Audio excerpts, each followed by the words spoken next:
My name is Ian and welcome to Planted. In this episode I'm going to talk to you about flower buds. All of us like flowers in the garden. They give us colour, variety and fragrance, attract hummingbirds, butterflies, all sorts of things. But here's a little trick that I was introduced to many years ago when I started out. If you want to look at the future colour of your garden, you need to get out there and look at the flower buds that have not yet opened. And come midsummer, which is where we are now, it's not unusual for that flower bud generation to be a little less than you might think it is. And it's just logic. If you want flowers in August, you need to have flower buds in July. So here we are taking a little tour of the flower buds yet to open. This is a very substantial agapanthus I'm looking forward to, which is white. This is Cochiana, a beautiful blue flowering plant that I first saw growing in Australia many years ago. So go through your garden and have a look at what flower buds are being generated now, because that's your future. This is a beautiful pale pink dahlia that grows 5 feet tall. It'll be opening in no time.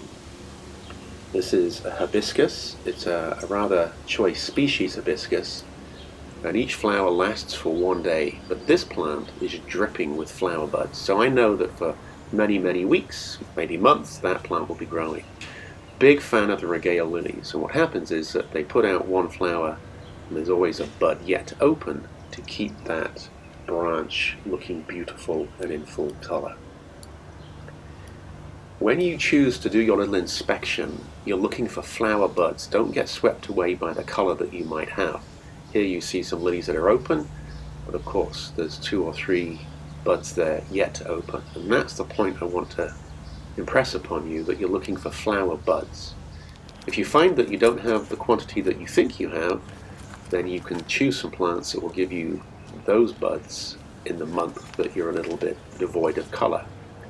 This is one of my favourite plants, the big white dinner plate dahlia. I've had lots of flowers from it because I potted it up early, but here it is putting out lots more beautiful buds. I get many of my plants from self-set seeds. These are plants that I grew once that I no longer grow, but they come back and haunt me by growing in sidewalks in particular. This is the Cochiana Silvestris. I don't grow it anymore because it's a bit of a thug, and it's also a real magnet for greenfly, so I don't want those in my garden. It does have nice white flowers. This is the Datura, a seedling that's growing in the sidewalk.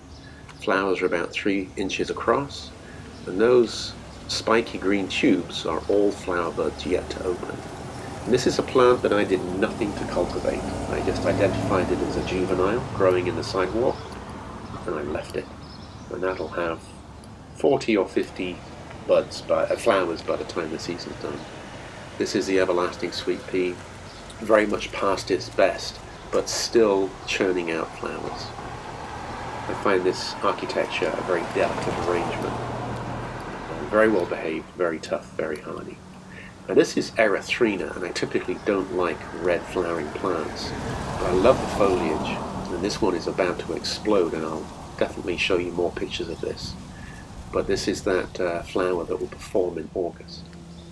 And don't forget the absolutely remarkable snail vine or corkscrew vine, Cochiana Caracalla. It used to be Vigna Caracalla.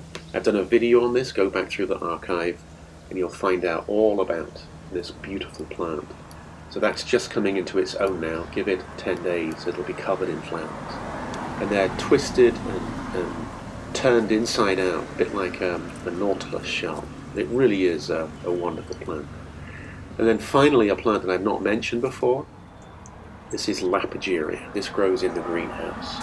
Beautiful pink waxy flowers. It needs to be nice and warm in the winter, so I don't plant it, I don't keep it outside.